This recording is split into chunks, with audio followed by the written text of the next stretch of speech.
Kansas and North Carolina playing for the national championship. Two heavyweights, two blue bloods in the finals. A combined 9 NCAA championships between the two. North Carolina with 6, Kansas with 3. And again, seldom do we get two legitimate blue bloods in the finals. It's been several years since we last saw that. And these two teams actually have a history and have a postseason history in the NCAA tournament. They've played 6 times. Kansas has taken 4 of the 6 meetings, including the last 3. But 2 of the times that these two teams have matched up in the Final Four, which is the farthest in the tournament that they've ever matched up before prior to this year, the winner has gone on to win that year's national title. So in 2008, when they met, Kansas ultimately beat North Carolina in 2008 and went on to beat the Derrick Rose Memphis Tigers squad. 1993, it was the opposite. North Carolina beat Kansas in the Final Four, went on to beat Michigan in the Wolverines to claim the championship. So not trying to speak this into existence necessarily, but it's a bit serendipitous, this matchup that we get in the final now to ultimately decide the 2021-2022 champion between these two teams. And obviously, they've been 2 of the hottest teams peaking at the right time. And all the attention has deservedly so been on North Carolina. The emotionally charged victory over Duke and what that rivalry means for those programs, and the fact that they're an 8 seed, climbing and climbing and climbing, and now advancing all the way to the championship game. And deservedly so. A lot of the credit and a lot of the talk and the discussion about North Carolina is all merited. But Kansas is probably the least talked about number 1 seed I think I can recall in a long time. Most pundits and prognosticators didn't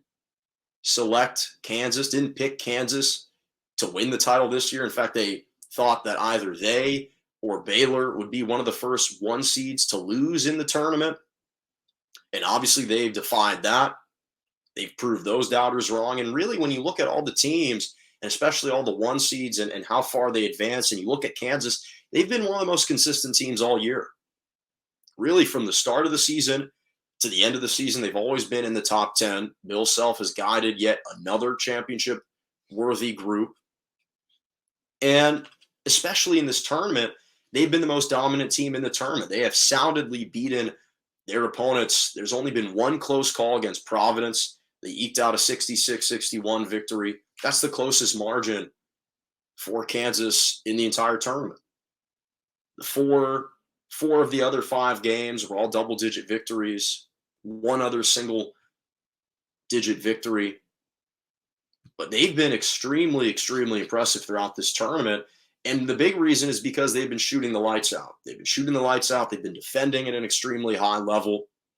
Ochai Agbaji, if he's going 6 for 7 against Villanova, if that hot streak continues in the championship game, that makes Kansas much more viable and a lot more of a live threat to win. And here's the interesting thing, because you look at the matchups, there are a lot of fascinating matchups. I kind of teased Armando Bacot and David McCormick. And I do think that matchup individually may be the difference in this championship game, because what we saw David McCormick do to Villanova and Kansas, granted, Villanova was playing without their second best player in Justin Moore, but regardless, David McCormick was just eating Villanova alive inside the paint. Kansas was seeing the mismatches. They were seeing the advantage that they had inside. They were feeding the big guy, and he was just going to work. And if Armando Bacot isn't healthy or can't stay out there, or is kind of relegated down to just a statue and he's immobile and he's ineffective, then that might be a problem for North Carolina, because he's been a double-double machine. He's been a rebounding machine. He had another 20-rebound game in the tournament, already his second of the postseason this year.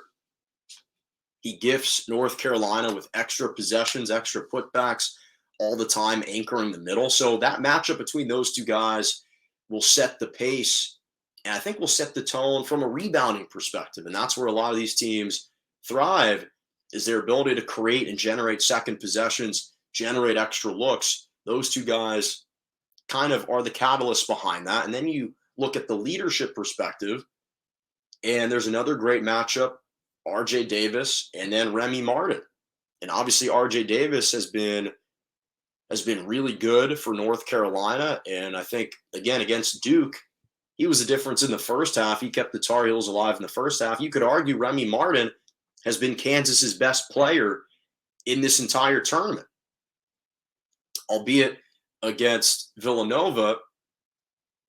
He didn't have his most productive game. I think he only scored like 3 points, or he was in single digits. But for the vast majority of the tournament, Remy Martin has been their go-to guy.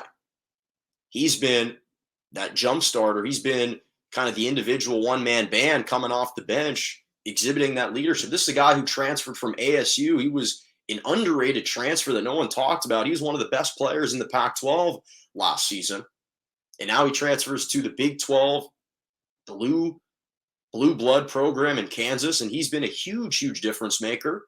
Both sides have exhibited clutch shot making down the stretch. They've got snipers. Obviously, Christian Braun for Kansas kind of sealed the victory against Villanova, hitting a couple threes. We've seen Brady Manick hit a couple clutch shots for North Carolina. And then it comes down to the two elite guards between Agbaji and Caleb Love. And both of those guys are effective in their own roles.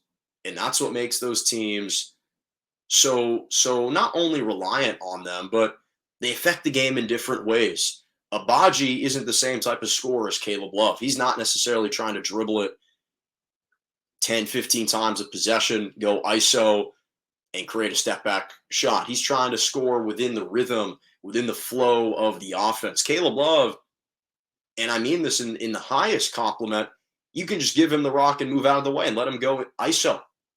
And that's how he's been so effective. He's able to perhaps get a switch off a screen and rise up and drill a three, which is what he's been doing all tournament. So you've got that dynamic. I think my biggest concerns are more from the emotional perspective and the health perspective of North Carolina versus the actual X's and O's of the matchup. Because I think that if the game is nip and tuck, if it's close, well, we've seen North Carolina manage to win those types of games all year. But if Kansas can establish their shooting early, then I think this is a game that they can win. And so my concerns about North Carolina are twofold. What's the health status of Armando Bacot? How healthy is he? And how emotionally drained will North Carolina be coming off that emotionally charged victory over Duke? I know that Hubert Davis says that his team doesn't allow the highs of winning